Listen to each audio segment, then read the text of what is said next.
Et aujourd'hui, je fais de la communication dans le domaine du sport et développement. Et je suis engagée dans la thématique, particulièrement engagée sur la thématique du sport pour l'empowerment des filles et des femmes, donc en France et au Sénégal. Et donc je suis ravie d'être là et de modérer ce panel. On va parler de la place des femmes dans les médias, de la visibilité, mais surtout de la représentation.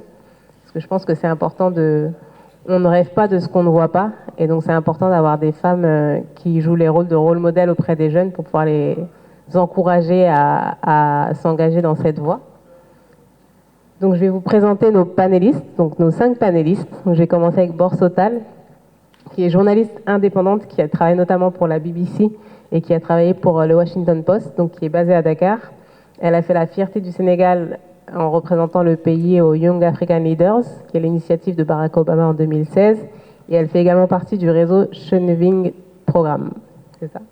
Elle est particulièrement engagée dans la sensibilisation aux droits des femmes et des enfants dans le Sahel et donc au Sénégal.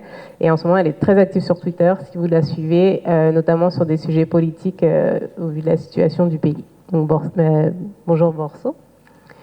Ensuite, je vais vous présenter Awa Kamara, qui est une journaliste malienne qui travaille pour la ORTM, donc l'équivalent de la RTS au Sénégal, la télé nationale. Elle lutte pour la scolarisation des filles au Mali. Et elle est également membre du réseau Jeunes féministes d'Afrique de l'Ouest. Elle mobilise sa communauté à travers les réseaux sociaux, notamment sur Facebook et sur Twitter, en animant une chronique qui s'appelle La femme en moi. Donc merci d'être là, Awa. Grace Chako Kibushi, qui est une journaliste congolaise qui présente de nombreuses émissions populaires, dont le siège au tableau économique. Et elle est également coordinatrice de l'ONG Leadership de la femme des médias. Bonjour Grace. Diatou Sissé Badiane, qui est une journaliste sénégalaise, également consultante et formatrice sur les thématiques du genre et des médias, et qui est militante pour les droits des femmes. Et enfin, Lydia Nzengu Koumat, qui est de Centrafrique, qui est experte en communication, travaille essentiellement avec les Nations Unies, qui est une femme politique et qui a été conseillère à l'Assemblée nationale. Donc merci à vous d'être là. On va rentrer dans le vif du sujet. Je vais vous poser une question collective. Vous y répondrez toutes. Et ensuite, je poserai des questions spécifiques aux différents pays, à chacune d'entre vous. Donc la question majeure, la question principale de ce panel, c'est de savoir quelles sont les actions collectives et les solutions qui sont mises en place pour encourager la présence de femmes dans les médias et également pour se soutenir mutuellement.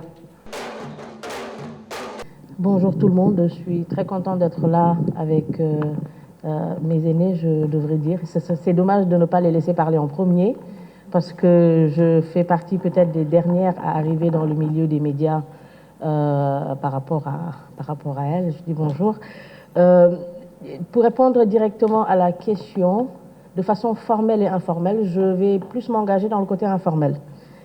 Parce que j'ai plus travaillé pour les médias internationaux.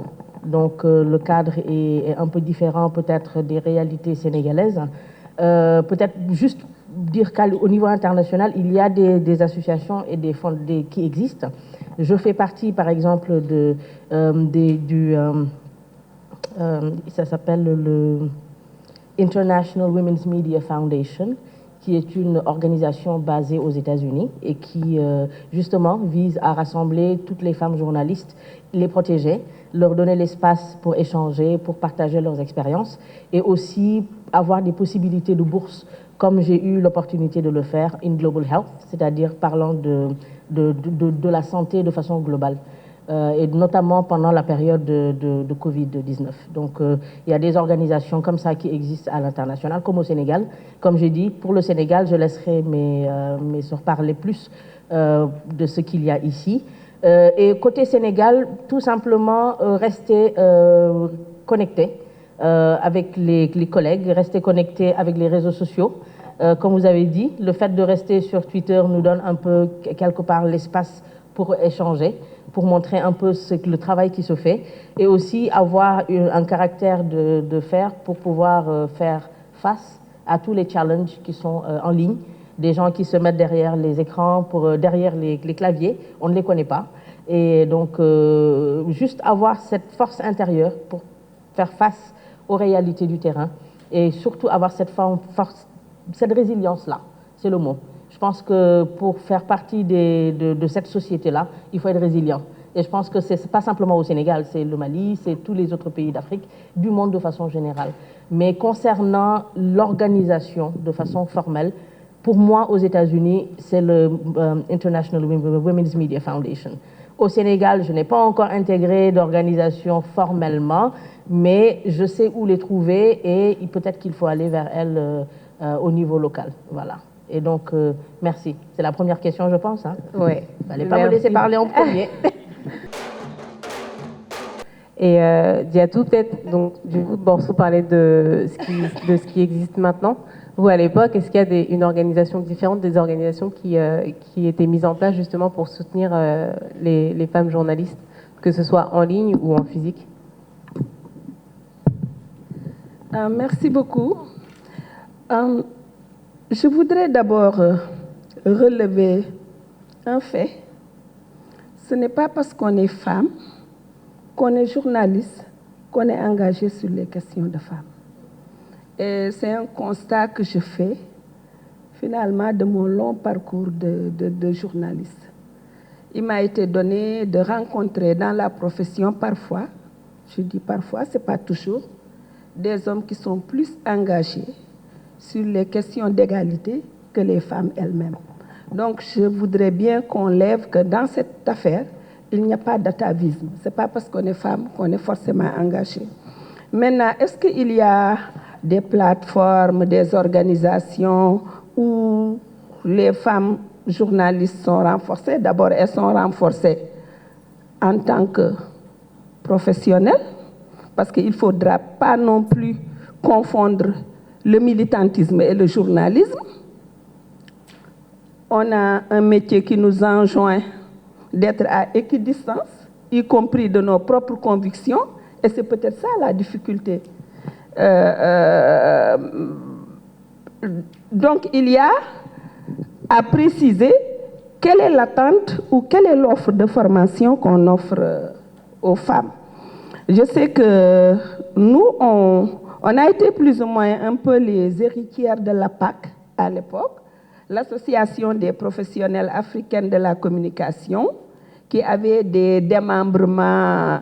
Vous avez été plus braves au Mali et au Niger. Nous, on s'est enlisés vers la fin.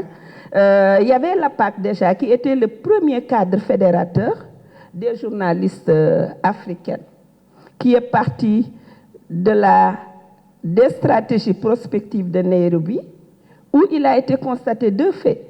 On n'était pas une masse critique dans les rédactions, nous les femmes. Donc il y avait l'isolement des femmes dans les médias elles-mêmes en tant que professionnelles. Mais il y a également une problématique qui n'est pas résolue jusqu'à présent, c'est la façon dont les médias parlent des femmes. Et je ne suis pas sûre qu'entre 1985 et maintenant, la façon dont on parle de nous a forcément évolué. Donc l'APAC était un peu dans le renforcement de capacités. C'était aussi le contexte de l'époque, parce que l'APAC a été mise en place aussi, il faut le dire, sous la poussée aussi de certains féministes notoirement reconnus comme les Marie-Angélique Savané à l'époque, qui ont compris qu'il y avait un enjeu à avoir aussi, quelque part, un pied dans les médias, et ça ne pouvait se passer que par des femmes journalistes formées qui sont engagées sur les questions de femmes, qui font une production de contenu, qui valorise les énormes initiatives menées par les femmes à la base. Donc il y a eu l'APAC, j'ai dit on s'est essoufflé un moment, l'APAC est morte de sa belle mort, et puis après je pense que nos jeunes consoeurs et nièces sont en train de mettre en place l'association des femmes journalistes. Moi, je sais que nous, on était par exemple en discussion pour des questions, des formations sur le genre. Pour le moment, c'est en fait les deux principales plateformes que je vois. Il y a aussi le CESTI, je termine avec ça. On le doit à la mémoire de notre regrettée Eugénie Aou, la directrice du CESTI, qui est une militante de la première heure, qui s'était battue aussi pour introduire un module sur le genre à l'école de formation du CESTI. Merci beaucoup. Merci pour la réponse complète. Merci d'avoir pointé du doigt les deux choses dont vous avez parlé. On reviendra après sur la place des femmes dans les médias, côté derrière la caméra, le micro, etc., mais également dans les contenus. Awa. Merci bien, Sira. Bonsoir tout le monde. Je suis très ravie d'être ici et comme je le dis, ça fait toujours plaisir de revoir en fait autant de femmes dans le monde des médias. Donc, chez nous, pour répondre à la première question, chez nous, l'APAC, d'abord, l'APAC au Sénégal et au Niger est partie à jamais, on va dire. Peut-être ça va revenir. Mais au Mali, il faut dire qu'il y a le GEPAC, le groupement qui continue à poser des actions vraiment concrètes. Alors, pour répondre à la première question, les femmes sont en association ou en union au Mali. À titre d'exemple, à l'ORTM, par exemple, la télévision nationale, nous, on a une association, l'AFO, l'association des femmes de l'ORTM, où on se regroupe mensuellement, où on se regroupe, on parle un peu des droits de la femme, on parle de nos problèmes, en fait, de ceux qui nous concernent directement. Ça peut être en lien avec, par exemple, nos mariages, nos baptêmes, c'est vrai, mais on essaie de régler différents problèmes à travers ça. Mais ce qu'il faut constater, c'est que c'est la chaîne mère, c'est la plus grande chaîne, la télévision nationale, qui a cette association et malheureusement, dans d'autres organisations, dans d'autres presses, que ce soit presse écrite, radio ou même télé, ce n'est pas le cas. Donc, la plupart du temps, s'il faut que c'est l'ORTM seul qui essaie d'avoir une seule association pour gérer un problème de tout un peuple, c'est un peu compliqué. Et là, il faut se dire aussi que ça se trouve également qu'à Bamako. Dans les régions encore, c'est encore pire. Voilà. Est-ce qu'il y a des organisations qui ressortent particulièrement? Dites-leur, vous faites partie d'une de ces organisations, d'un réseau. Merci beaucoup. Bonjour à tous. Alors, en RDC, Congo-Kinshasa. Alors, ce qu'il faut d'abord d'entrée de jeu que je précise, c'est que le métier est à 80% féminin, le métier de journaliste en RDC. En général, ce sont les femmes qui s'y mettent. C'est très faible dans les écoles de journalisme d'y voir des hommes. Ce qui veut dire qu'aussi sur les télévisions, on retrouve essentiellement, je veux vraiment préciser à 80% ou à 90% des femmes qui présentent le JT, qui font des reportings, etc. Donc ça, c'est déjà quelque chose qui est très encourageant à la base. Mais le côté qui est assez négatif, sûrement j'en reviendrai sur la deuxième question, c'est que quelles sont les motivations principales qui poussent ces jeunes filles finalement à faire ce métier? Ce n'est pas le fond, c'est juste la forme, elles veulent paraître. Et généralement, lorsque nous organisons nos conférences, nous posons la première question, pourquoi voulez-vous faire ce métier? C'est que je vais être star. C'est vraiment ce qu'on me répond directement. Ensuite, deuxièmement, c'est comme vous l'avez dit, être journaliste n'est pas forcément être féministe. Alors, il y a très peu de femmes journalistes et féministes. Il y a très, très, très peu.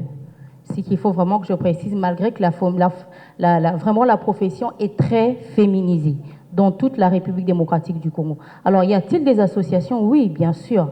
Il y a d'abord la grande association qui réunit tous les journalistes, masculins et féminins.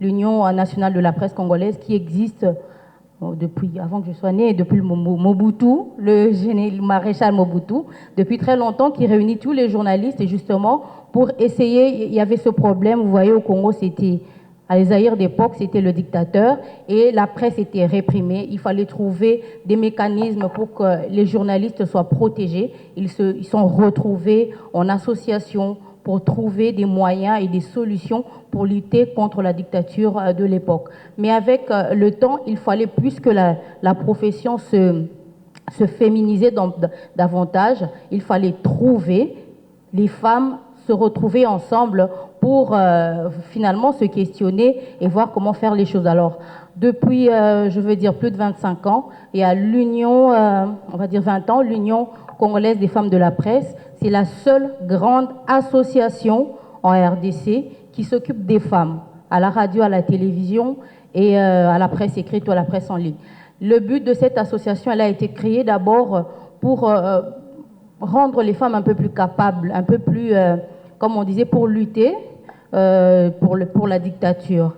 Et aussi amener les femmes à être leaders dans les rédactions. C'était vraiment plus centré simplement, comme je le dis tout à l'heure, sur le journalisme et non vraiment sur le féminisme.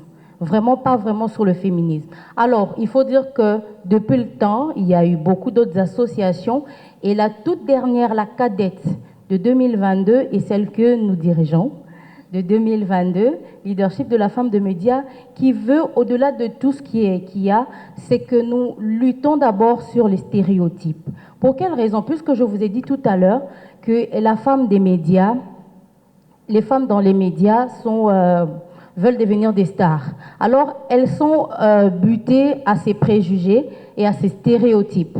Le plus grand préjugé, c'est que les femmes des médias, essentiellement de la télé, sont des femmes faciles. Ça, c'est sur ça qu'on lutte. C'est sur ça. Je suis présentatrice d'émissions essentiellement politiques. Et lorsque vous recevez un homme politique, on vous dit, allez, celle-là, elle part avec tout le monde. Alors, pourtant, les grands modèles en RDC sont essentiellement des femmes. Il y a Madame Chantal Kanimbu, il y a une autre qui vient d'ailleurs d'être ministre. C'est essentiellement des femmes. Et j'ai aimé voir des hommes faire cette profession parce qu'ils ont vu des femmes briller. Ils ont vu des femmes être présentatrices de JT et gérer des hommes. Ça, en RDC, il n'y a vraiment pas à se plaindre sur ça. Ce sont les femmes dans les médias qui sont vraiment devant et qui montrent la porte aux autres. Quant aux associations formelles ou informelles, elles existent. Je pense que la lutte avec le temps a succombé. Elles n'ont pas continué et nous espérons qu'on va continuer. Je vais revenir après à la seconde. Merci, c'est intéressant de voir les différents niveaux de structuration en fonction des pays, mais également le positionnement de la lutte. Comme vous disiez, c'est pas du tout les mêmes sujets. Est-ce qu'en Centrafrique, il y a des organisations, soit formelles ou informelles, qui sont mises en place? Oui, bien évidemment, comme tous les autres pays, pour se protéger, parce qu'en Centrafrique, et c'est la problématique que nous trouvons en Afrique centrale. Tout à l'heure, ma collègue a parlé de femmes faciles, mais c'est une réalité centrafricaine. Elles ne sont pas forcément faciles, mais pour pouvoir accéder à des postes ou même garder leur poste, il va falloir baisser la culotte. Donc, les femmes sont organisées autour d'une association qui s'appelle l'Association des femmes journalistes de Centrafrique. Et il n'y a pas longtemps, donc, quand j'ai été directrice générale de la télévision nationale Centrafrique, elles je les ai poussées à s'unir, à se regrouper, parce que vraiment, en RCA, ma collègue parlait qu'il y avait 80% de femmes journalistes en RDC. En Centrafrique, non seulement elles sont journalistes, oui, mais ce sont des pigistes. Pigistes qui veut dire que leurs conditions de vie, elles sont précaires. Hein? La RCA est un pays pauvre, la RCA est un pays qui sort de multiples conflits, la RCA a des difficultés financières, n'a que 2 organes, elle a la télévision nationale, la radio nationale, longtemps les seuls organes de presse de l'État. Il y a moins d'une dizaine d'années, nous avons eu Radio Ndekeluka, qui est née de la radio des Nations Unies, qui est aujourd'hui une radio indépendante, et une autre radio indépendante qui existe, et puis avec des quotidiens, des journaux de la place. Donc nous sommes un peu pauvres en termes de médias. Mais la problématique de la femme est grande, beaucoup de difficultés, je l'ai dit. Vraiment, quand j'ai mis du doigt, j'ai pointé du doigt ce problème vraiment triste. À la télévision nationale, sur 100 personnes, il y a peut-être 60 femmes. Sur 60 femmes, il y a peut-être 40 pigistes. 40 pigistes. Et quand elles venaient toquer, DG, il y a ceci, DG, il y a cela, mais d'une tristesse. Les problèmes où c'est les problèmes entre femmes, je pense qu'ici vous avez peut-être pu dépasser cela, mais en RCA, ce sont des problèmes qui freinent la profession. En RCA, les problèmes politiques divisent la profession. En RCA, les problèmes, moi j'appartiens à l'OFCA, c'est l'Organisation des femmes centrafricaines. Moi je suis de l'Association des professionnels de la communication. Moi je suis plutôt de l'Association des femmes juristes. Des petites guéguerres bébêtes, mais qui freinent la profession, qui freinent le travail des femmes et qui freinent la qualité du contenu au final. Donc on vous reviendra certainement sur d'autres questions. Il existe des plateformes où les femmes peuvent s'exprimer, où les femmes peuvent débattre de leurs conditions, de leurs problèmes. Mais chez moi en Centrafrique, c'est très difficile. On disait tout à l'heure que vous étiez particulièrement active, notamment sur Twitter, sur les réseaux sociaux. Hier, sur le panel agriculture, on parlait de harcèlement en ligne et on disait qu'il touchait beaucoup plus les femmes qu'elles le subissaient plus. Comment on prend soin de soi dans un milieu qui est aussi masculin, aussi médiatique et qui est également très exigeant?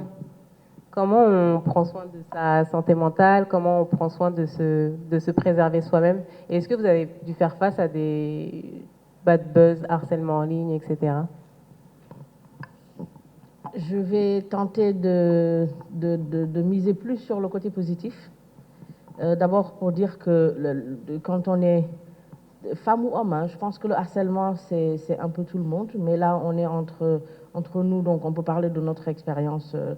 Je pense que la première chose à faire, c'est de comprendre que pour être sur les réseaux sociaux, il faut avoir une certaine carapace.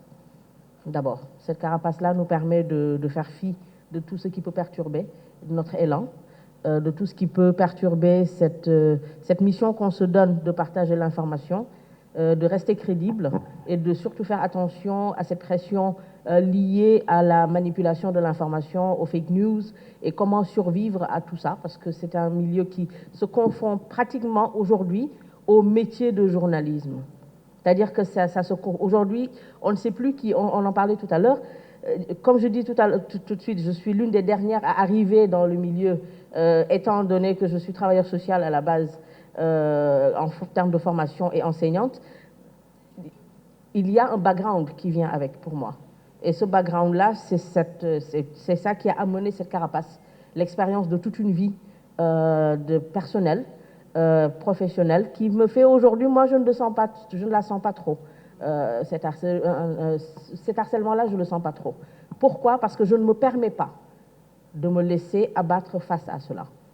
J'ai une mission, j'ai une série d'informations que je dois partager, je la partage. Comment je survis? Il y a des moments de grosse pression, surtout quand on voit la situation politique, parlons du Sénégal aujourd'hui et de la région, du Sahel de façon générale. Il y a tellement de choses qu'on entend, qu'on voit, qu'il faut partager avec recul. C'est stressant. Donc il faut savoir se donner des limites, il faut savoir faire la part des choses, avoir une vie personnelle. Je disais à ma sœur tout à l'heure, parce qu'on parlait de mariage, je lui ai dit, moi j'ai fermé les yeux, j'ai pris quelqu'un, tout simplement, et je me suis mariée. Ne me demandez pas comment ça s'est passé ainsi.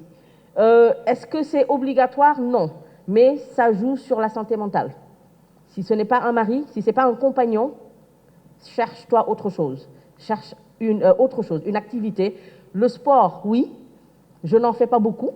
Pour celles qui en font, misez sur le sport, misez sur d'autres types d'activités. Donnons-nous l'espace qu'il faut en tant que femmes pour échanger, pas nécessairement dans les milieux d'associations de journalistes, mais intégrons d'autres organisations. Essayons de servir d'autres personnes. Il y a des jeunes qui aspirent. Je reçois tout le temps des étudiants du CESTI qui me disent, on vous voit sur les réseaux sociaux, est-ce qu'on peut vous interviewer? Est-ce qu'on peut faire ceci? Est-ce qu'on peut avoir votre avis sur une telle question ou une autre? Volontiers. Ça, le fait de servir l'autre nous aide un peu à canaliser cette énergie-là qu'on a et de savoir que quoi qu'on reçoit comme information, quoi qu'on reçoit comme feedback de ceux qui nous suivent, il y a toujours cet élan-là qui nous permet de servir, de se savoir utile par rapport aux autres, d'intégrer des organisations qui ne sont pas obligatoirement, comme j'ai dit, liées au métier, mais qui nous permettent de nous ressourcer et surtout aussi de voir les anciens qui peuvent nous aider. Moi, je sais qu'il y a des personnes que je connais qui sont des anciennes, qui ne sont plus du milieu. Par exemple, je pense à ma grande sœur Boliba, elle sait très bien que je suis très proche d'elle pour échanger avec elle régulièrement. C'est une source pour moi. Donc, tu as quelqu'un à côté, tu as des personnes, mais surtout savoir qu'à la base, il faut être résilient et avoir cette carapace qui ne bouge pas. Rien que tout à l'heure, je vois quelqu'un qui est un peu en colère par rapport à quelque chose que j'ai mis sur Twitter. C'est son opinion. Donc, respecter l'opinion de l'autre, mais savoir ce pourquoi nous, on est là, et aussi se battre. Je pense que c'est notre point commun. Madame l'a dit tout à l'heure, c'est très difficile. En RCA, d'accord, c'est un fait triste, malheureux qui est là. Aujourd'hui, au Sénégal, peut-être qu'on n'en parle pas autant que vous, mais la réalité, elle est là. C'est une réalité. Il faut faire face avec sa personnalité, avec son engagement, et surtout sa façon de voir un peu le monde aussi. Je pense que ça nous aide. Et si on est complètement perdu, retourner dans sa chambre, rester sur son lit, se recroqueviller, respirer, être réel avec soi-même, comprendre que nous avons nos vulnérabilités et surtout faire face et les accepter. Et justement, moi je trouve qu'en tout cas, quand j'étais journaliste, l'un des pièges du journalisme, c'est un métier qui peut se faire tous les jours. Il n'y a pas du lundi au vendredi, je suis au bureau, et samedi, dimanche, à tout moment il y a de l'actualité, à tout moment il y a du sport, à tout moment. Et du coup, est-ce que vous arrivez à faire des pauses, à tout couper, que ce soit réseaux sociaux, que ce soit... Et puis en plus, quand on est journaliste, j'imagine qu'on voit les choses, quand on voit une actualité arriver, on l'analyse d'une autre manière, du côté de la journalistique. Ça peut arriver à n'importe quel moment. Je dis toujours que dans le Sahel, c'est partout, je pense en Afrique, là où il y a des sources de conflits. Souvent, les breaking news, ils font leurs bêtises très tôt le matin ou très tard. Et donc, toi, tu reçois l'information, tu es obligé de traiter. Tu es obligé. Et je pense que c'est quelque chose qui nous freine toutes les femmes africaines dans nos ménages, dans nos façons de vivre avec la famille. Hier, mon mari me dit, pose ton téléphone. Arrête, pose le téléphone. Je pose, mais si je pose et que quelque chose m'échappe, comment on gère cela? Est-ce qu'on est indispensable? Non. On n'est absolument pas indispensable. L'information arrive, on va la traiter quand il faut la traiter. Il faut accepter de prendre du recul. Si on ne le fait pas, on sera prisonnière de ça. Et ça, il faut surtout éviter. Et comme j'ai dit, être consciente de nos vulnérabilités. Il est important de rester consciente de ça parce que c'est une réalité de tous les jours. Entre le harcèlement, entre les pressions que l'on reçoit, comme je disais, je le dis tout le temps en rigolant, mais c'est la vérité, nous avons tous vécu des breaking news à des heures mais impossibles. Si on est dans une société dite traditionnelle et que le mari nous dise « tu ne sors pas », qu'est-ce qu'on fait? C'est ces réalités qui sont encore là. D'ailleurs, je ne veux même pas rentrer dans ces détails, mais de trouver la personne qui nous comprenne, mais ce n'est pas important tout ça. Le plus important, c'est la relation qu'on a avec soi, la relation qu'on a avec notre façon de travailler et comment on peut être résilient, savoir rebondir quand il y a des difficultés. Je pense que c'est ça le plus important. Et aussi se ressourcer. Il faut voyager et ne pas toujours voir la raison du travail pour voyager. Oui. Bouger. Moi, je me retrouve à aller n'importe où au Sénégal. Je peux faire le tour du pays en 2 mois. Aller voir des personnes qu'on ne voit pas si on reste chez soi. Discuter avec une vieille personne qui est quelque part dans son coin, qui ne sait même pas ce qui se passe au Sénégal, qui se passe dans le reste du pays. Pourtant, cette personne, elle est là. Se ressourcer, rester connecté et puis savoir que nous vivons dans un monde digital aujourd'hui. On est dans un monde où la réalité vient sur Internet avant qu'on la reçoive. Exactement. Tout simplement. Et qu'il faut vivre avec. Nos voisines maliennes. Awa, quelle est la place de la femme dans les médias, mais à des postes à responsabilité? Je parle pas seulement du métier de journaliste, mais à des postes où les décisions sont prises. Et voilà. D'accord. Alors, il faut savoir qu'il y a peu de femmes responsables dans les médias au Mali, que ce soit au niveau des directions, que ce soit au niveau des sections. C'est toujours le même problème. Ce sont les hommes qui viennent en tête, très généralement. Que ce soit dans la presse publique ou privée, que ce soit même les associations de presse également, le même problème. Vous allez voir que à l'ERTM également, on a 10 directions à peu près et on a une seule dame qui est au niveau des audits. Une seule dame au niveau des audits et le reste, ce sont des hommes. Sur 10 directions, une seule dame. C'est choquant, mais c'est comme ça. Et vous allez voir également que dans d'autres presses, c'est toujours le même problème. Rédacteur en chef adjoint, c'est des hommes. Il n'y a pas assez de femmes.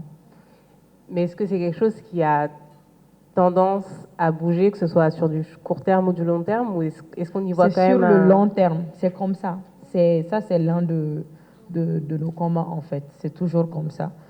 Et on se dit aussi que pour parler de tout ce qui nous touche, violence basée sur le genre, il faut des femmes responsables, en fait. Des femmes rédactrices en chef, des femmes rédactrices en chef adjointes. Vous allez voir que même sur le terrain, pour les reportages, on va envoyer les femmes plutôt couvrir les reportages en lien avec les cérémonies. Les investigations, on va toujours dire non, moi je pense qu'il faut laisser ça, c'est trop dangereux, il ne faut pas aller vers ça, c'est trop dangereux. Il y a le mari à la maison, il y a les enfants à la maison, comment tu vas faire pour gérer ça? Surtout qu'avec les sujets d'investigation, très généralement, il y a des victimes ou il y a d'autres personnes qui peuvent t'appeler tardivement et te demander, bon, moi je veux parler, mais je ne veux pas que ça soit là, je ne veux pas que ça soit là, tu dois venir, tu dois faire ceci, tu dois faire cela. Donc, tu vas demander au responsable, oui, il y a quelqu'un qui veut parler. Non, tu ne peux pas sortir à cette heure-là. La question, ça va revenir toujours, mais tu as un peu pensé à toi, il y a ta sécurité, hein, il ne faut pas faire ça, il ne faut pas faire ça. C'est toujours comme ça. Et il y a le poids de la culture également. Je pense que les deux sœurs l'ont déjà dit. Quand tu es en face de tout le monde, par exemple, moi, je présente à la télé, je présente le journal à la télé.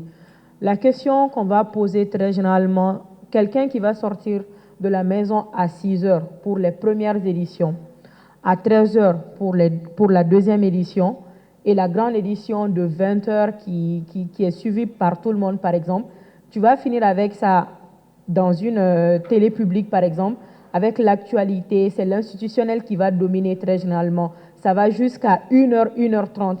À 22h, 23h, tu rentres à la maison. Qu'est-ce que tu vas faire à la maison? Te coucher, manger et dormir.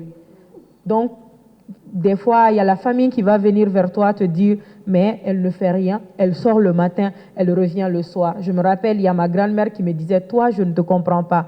Tu sors le matin, tu rentres le soir. Tu sors le soir, tu rentres le soir. Finalement, qu'est-ce que tu fais à la maison? Et ce sont les mêmes choses qui reviennent tous les jours presque, et c'est partout.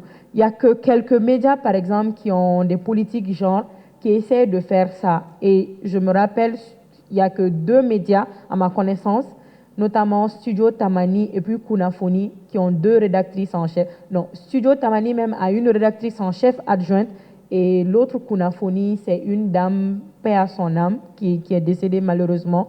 Mais la directrice, il y a une directrice qui est venue après elle et qui gère maintenant. Ok. Donc on est loin de l'équité au Mali. On est un peu pressé par le temps. Grâce. Tout à l'heure, vous parliez de rendre les filles plus compétentes. Est-ce que c'est un statut que vous assumez, ce rôle modèle un peu de rôle modèle que les jeunes filles pourraient suivre et de vouloir transmettre? Est-ce que c'est quelque chose que vous voulez, de vouloir transmettre aux jeunes générations? Oui et non. Non, parce que, comme je le disais tout à l'heure, je crois que je suis la cadette. Et donc, assumer le rôle modèle serait vraiment très prétentieux de ma part. Mais je pense qu'avec ce que nous faisons, c'est pas rien non plus. Donc, sûrement, quelqu'un peut en piquer quelque chose. Mais oui, parce que avant nous, comme je le disais tout à l'heure, il y a plus de femmes qui ont travaillé dans ce domaine. Il y a 2 choses que j'ai oublié de rappeler ici. C'est que la RDC, ça fait, on va dire, 15 ans, et en guerre. Donc, les groupes armés, les tout petites milices sont en train attaquent l'est du pays, et c'est essentiellement les femmes qui sont utilisées comme armes de guerre, des viols, des violences, les femmes et les jeunes filles.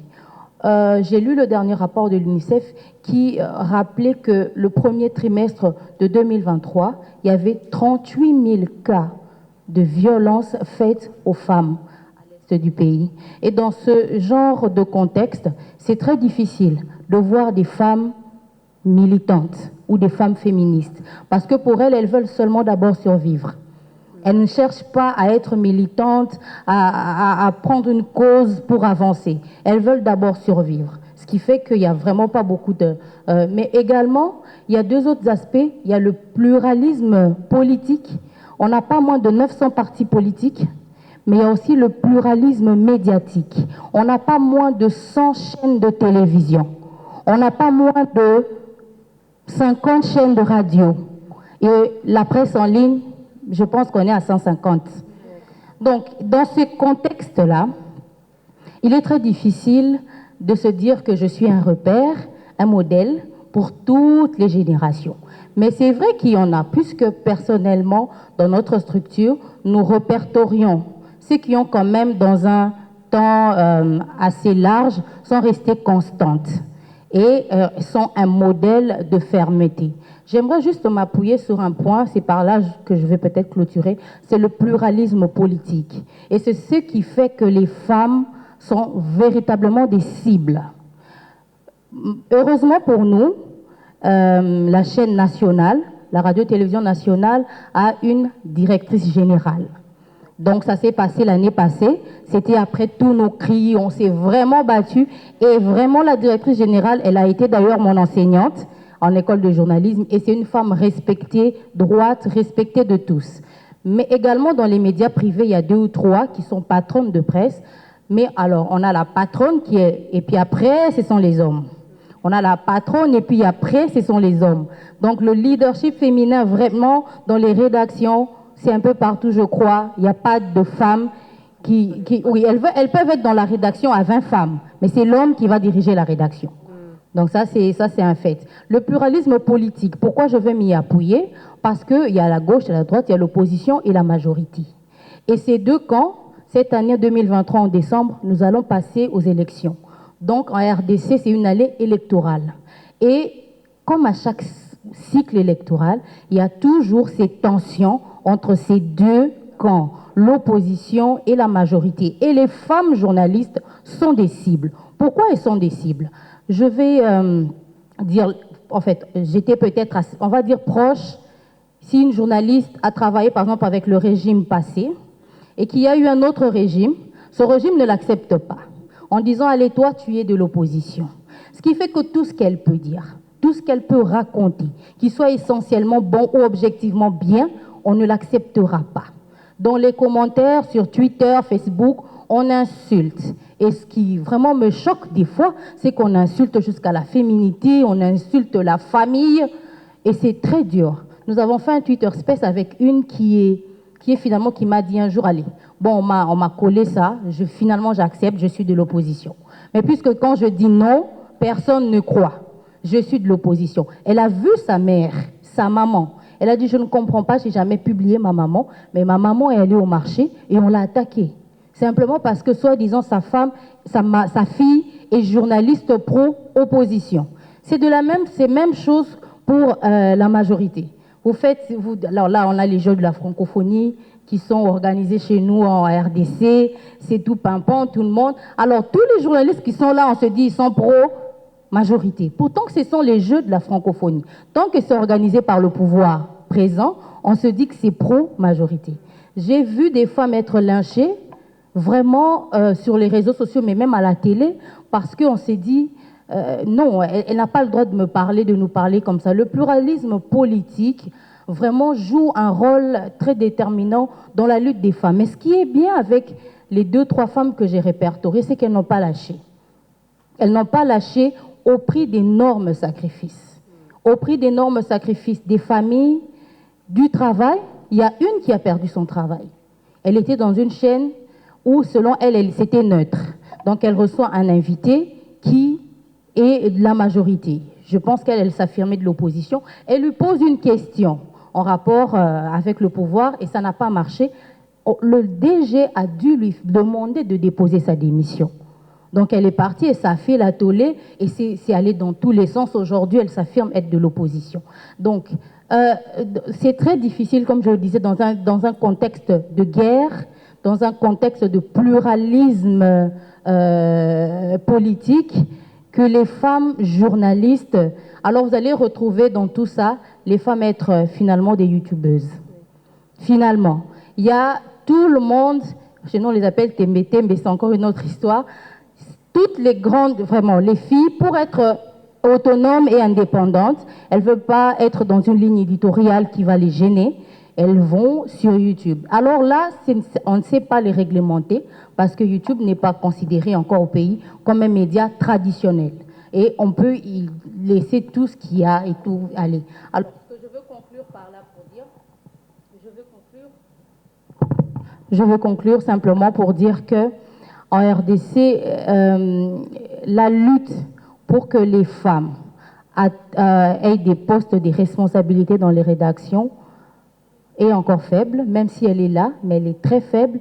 Et même si on pousse, elle est étouffée par ces deux aspects. La plupart des journalistes sont devenus aujourd'hui des femmes politiques. Nous avions espéré personnellement, parlant de moi, j'ai espéré que les 2-3 femmes qui sont devenues députées allaient justement bouger les choses, aller changer, donner des lois qui vont faire en sorte que les femmes donnent du ton, de la voix et que les stéréotypes changent. Je n'ai pas encore vu ça, peut-être que ça viendra. Mais on revient sur les notions de résilience dont on parlait et surtout sur le fait que toute femme n'est pas féministe et tout homme peut être féministe. Lydia, quel est le plus gros défi dans votre carrière en tant que femme? Mon plus gros défi, je pense, a été celui de rentrer chez moi en tant que femme. Je réside essentiellement en France, mais ou alors dans les pays quand j'ai un contrat, donc au système des Nations Unies. Mon plus grand défi, c'est quand je suis rentrée à Bangui, chez moi, où j'ai été confrontée aux réalités de qu'est-ce que c'est qu'être une femme qui a de l'autorité, qui parle et qui peut être écoutée. Dans tous les domaines, je suis multicasquette, mais là, je vais garder la casquette de journaliste et de communicante. J'ai eu en charge donc de gérer la télévision nationale dans un contexte après élection. Donc moi, je supportais un candidat à l'élection présidentielle qui est devenu président de l'Assemblée nationale, qui m'a nommée conseillère à l'Assemblée nationale. Au début, tout était beau. Il y avait l'union sacrée autour du président de la République actuelle, mais ça, c'était son premier mandat. Et le ministre de la Communication, qui est un ami, m'a demandé de venir l'aider à relever la télévision nationale, parce que je vous assure, elle était au plus bas. J'ai accepté à une condition, je donne un temps fixe, je reviens à mon poste, fidélité à l'homme politique qui m'a fait rentrer en politique. J'arrive à la télévision, merci Seigneur, j'arrive à redresser la télé. Mais maintenant, il y a le conflit, et il y a ce conflit. Quand une femme connaît son métier, comme le disait, je ne sais plus comment elle s'appelle, l'une des grandes dames de ce pays, quand tu connais, c'est pas la peine d'avoir honte. Mais dans mon pays, il faut à la limite s'excuser de connaître. Parce qu'il y a eu maintenant le conflit avec le ministre de la Communication. Parce que quand un invité venait, une personnalité ou des gens qui venaient, des partenaires, je pense qu'ils oubliaient qui était le ministre. On s'adressait à moi. Et j'avais les réponses parce que c'est mon métier, parce que je connais mon métier. Donc il a commencé à avoir des conflits avec le ministre. Étant aujourd'hui de l'opposition, même si avant il y avait l'union sacrée autour du président actuel de la République centrafricaine, je voguais comme dans un bateau. Un coup, il y a la presse présidentielle. Moi, je suis de la télévision nationale, j'ai mon organe à gérer et à faire prospérer. La presse présidentielle est indépendante, elle a ses caméramans, elle a tout son staff. Alors, nous, on prend le produit final qu'on diffuse à la télé. Il suffit qu'un jour, et encore c'est le cas, qu'un reporter a fait bouger, trembler l'image du président de la République, Madame Zengou favorise le président de l'Assemblée nationale. Je n'en pouvais plus, on parlait de stress. Il y a des moments où le ministre nous interdisait de passer à la télévision les images de l'Assemblée nationale. Mon patron. J'en pouvais plus. Nous, c'est vraiment, les problèmes essentiels sont politiques.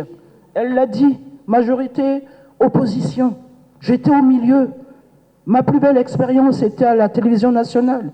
J'ai pu redresser la télé. Ça ne s'est jamais fait. Je suis la première femme DG de la télévision de mon pays. Malheureusement, merci. Malheureusement, nos télévisions dépendent encore du ministère de la Communication. Nous, on est en 1900, dépend encore. Donc, qu'est-ce que j'ai fait? J'en pouvais plus. Tous les jours, tous les jours, c'était politique, il y avait un nouveau problème. Qu'est-ce que j'ai fait? J'ai dit, gardez la télé. J'ai démissionné. C'est la première fois que quelqu'un démissionnait. J'ai dit, je ne peux pas. Je ne suis pas maso. J'aime mon travail, j'aime mon équipe, ils me l'ont rendu. J'ai redressé la télé. Aujourd'hui, cela est écrit dans l'histoire de la RCA. C'est possible. C'est possible, mais dans mon pays, on n'aime pas ceux qui connaissent, ceux qui savent. Il faut les manipuler, Je ne peux pas, je suis ce que je suis, féministe, fière d'être femme, je connais, et personne ne peut m'enlever cela. Donc voilà un peu, c'est gros, c'était dur, et quand je pense que c'est politique, c'est même pas, je peux en parler, je reste triste parce que ça fait que l'Afrique centrale, parce que vous avez, je pense que le Sénégal n'est pas conditionné, la condition des femmes n'est pas liée à un poste politique, opposition présidentielle, je ne sais pas, ou majorité présidentielle. Mais nous, en Afrique centrale, c'est encore pesant. La politique pèse sur l'évolution, sur les conditions de travail de la femme dans les médias. Et il faudrait qu'un jour, ça cesse. Mais également dans les contenus qui sont créés. Comme vous disiez tout à l'heure, il y a le narratif des contenus, etc. Quand il concerne les femmes, c'est pas le même. C'est pas le même niveau que quand c'est un narratif qui concerne les hommes et dans tous les secteurs.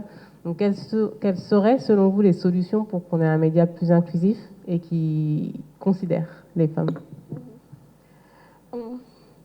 Rapidement, très rapidement, quelques commentaires d'ordre général de tout ce que j'ai entendu.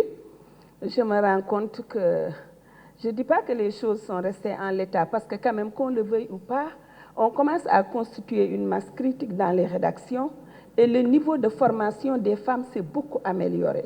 Dans le temps, on nous opposait l'idée que vous n'êtes pas bien formés, vous ne pouvez pas avancer. Je pense que cet argument tient de moins en moins. Je me rends également compte qu'il y a cet enjeu à négocier, qu'on ne nous oblige pas à choisir entre être professionnel, être une épouse ou être une mère. Nous avons le droit de revendiquer pour celles qui ont fait ce choix de pouvoir vivre ces trois dimensions-là de façon tout à fait épanouie. Et j'en viens aux associations. Ce n'est pas seulement du renforcement de capacité, à mon avis. Les associations doivent constituer, comme elle l'a dit, c'est Awa, des espaces de réarmement moral, de soutien moral pour renforcer les femmes. Je le dis d'autant que j'ai eu à diriger le syndicat national des professionnels de l'information. Du coup, mon bureau était devenu une espèce de mur de lamentation. C'est là où j'ai vu combien les femmes journalistes pouvaient être déstabilisées par l'époux, parfois par la belle famille, parfois elles développent elles-mêmes leur propre autoculpabilité. Moi, j'ai d'abord fait la presse écrite. Et je sais qu'il y a un moment, je rentrais très tard. Quand je viens à la maison, c'est après que je l'ai réalisé, parce que j'étais très jeune. Mon premier réflexe, c'est de toucher le ventre de mon enfant dans son berceau. C'est comme si je voulais m'assurer que mon enfant n'a pas faim, parce que je ne l'ai pas, depuis 14 heures peut-être, je ne l'ai pas revu. Il est 1 heure du matin. Ça, c'est des réflexes, des instincts de mère qu'on négocie. Et quand j'étais au syndicat, j'ai vu, il y avait beaucoup, particulièrement les jeunes, en fait, qui s'enfonçaient. Parce qu'une relation de couple, on la négocie.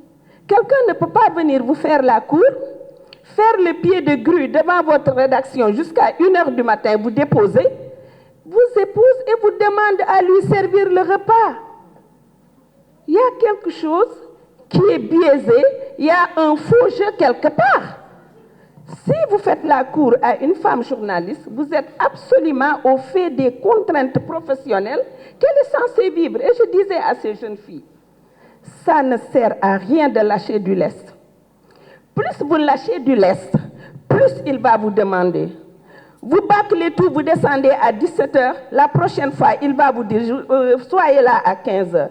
Vous bâclez tout pour aller lui faire un repas. La prochaine fois, il va vous dire, il faudra quand même faire le café après le repas. Et que ça exige d'avoir une position morale et mentale forte pour renégocier ces relations-là. Donc je pense que dans les associations, nous avons besoin aussi, pas de savoir faire un documentaire, de parler d'éthique et de déontologie, mais de savoir que socialement, on a entre guillemets des fragilités, parce que quand vous êtes une institutrice, vous savez que le mercredi après-midi, vous n'avez pas cours.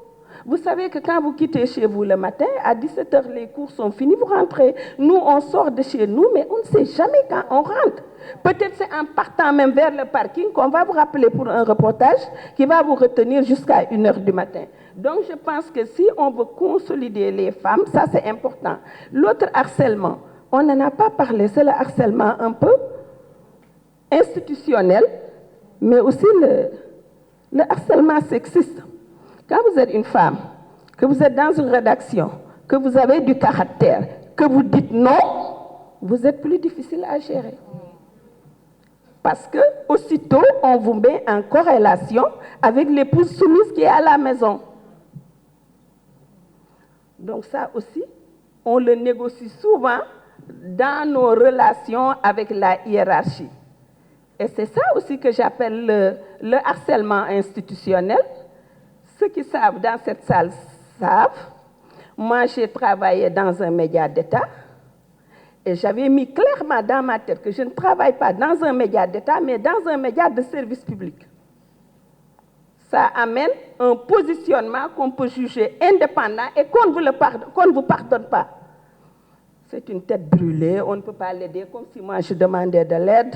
Elle a encore dérapé parce que simplement vous avez fait un reportage objectif.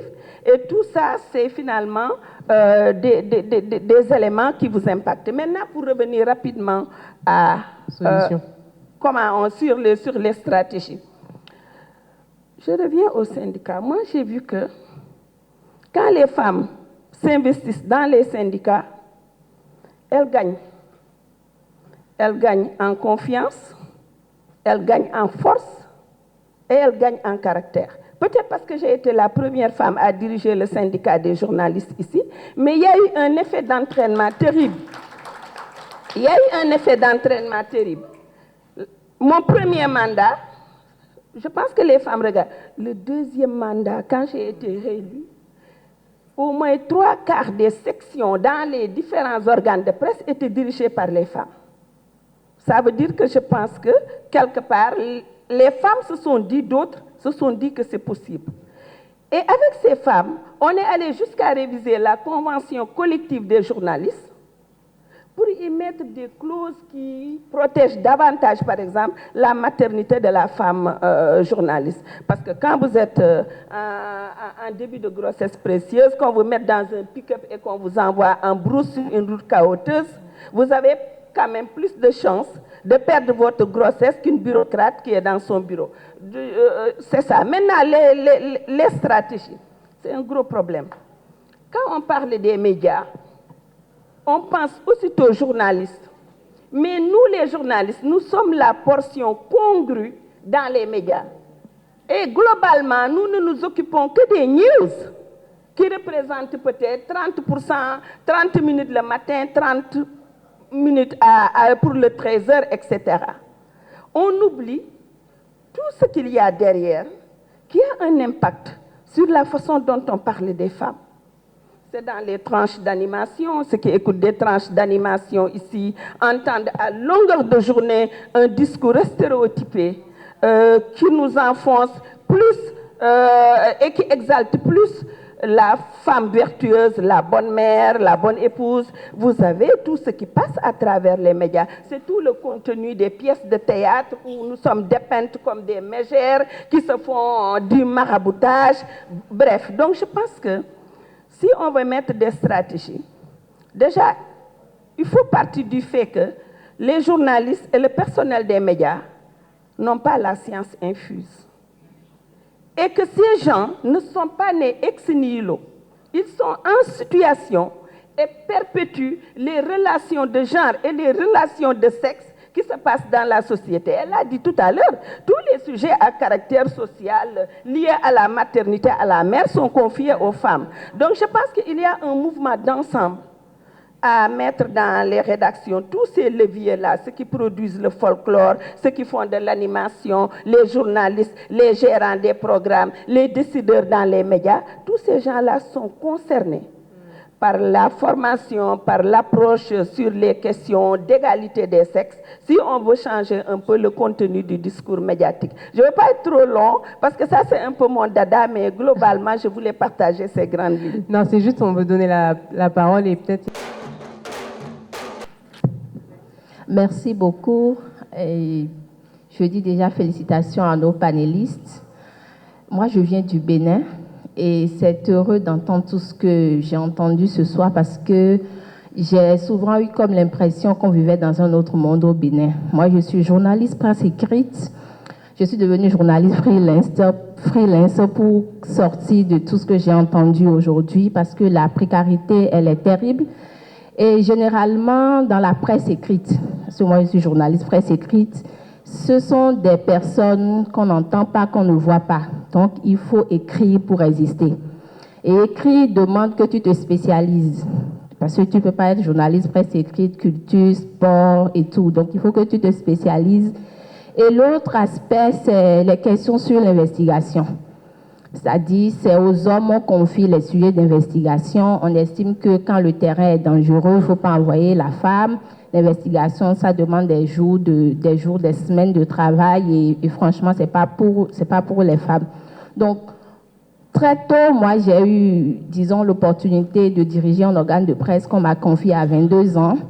Et j'ai pu toucher du doigt les réalités du métier, les difficultés que les femmes et les jeunes filles rencontrent. Et pour ne pas me soumettre à tout ça, moi, j'ai décidé d'être journaliste freelance et de travailler vraiment à distance. Et j'ai pu comprendre que nous avons notre passion. Et lorsque nous venons au métier, c'est-à-dire il y a des réalités avec lesquelles nous devons fonctionner. Et j'ai été très heureuse d'entendre... c'est la dernière intervenante, voilà, et notre aînée, évoquer cette question du mariage, de cette possibilité pour les femmes des médias de concilier tout ce qu'elles veulent concilier.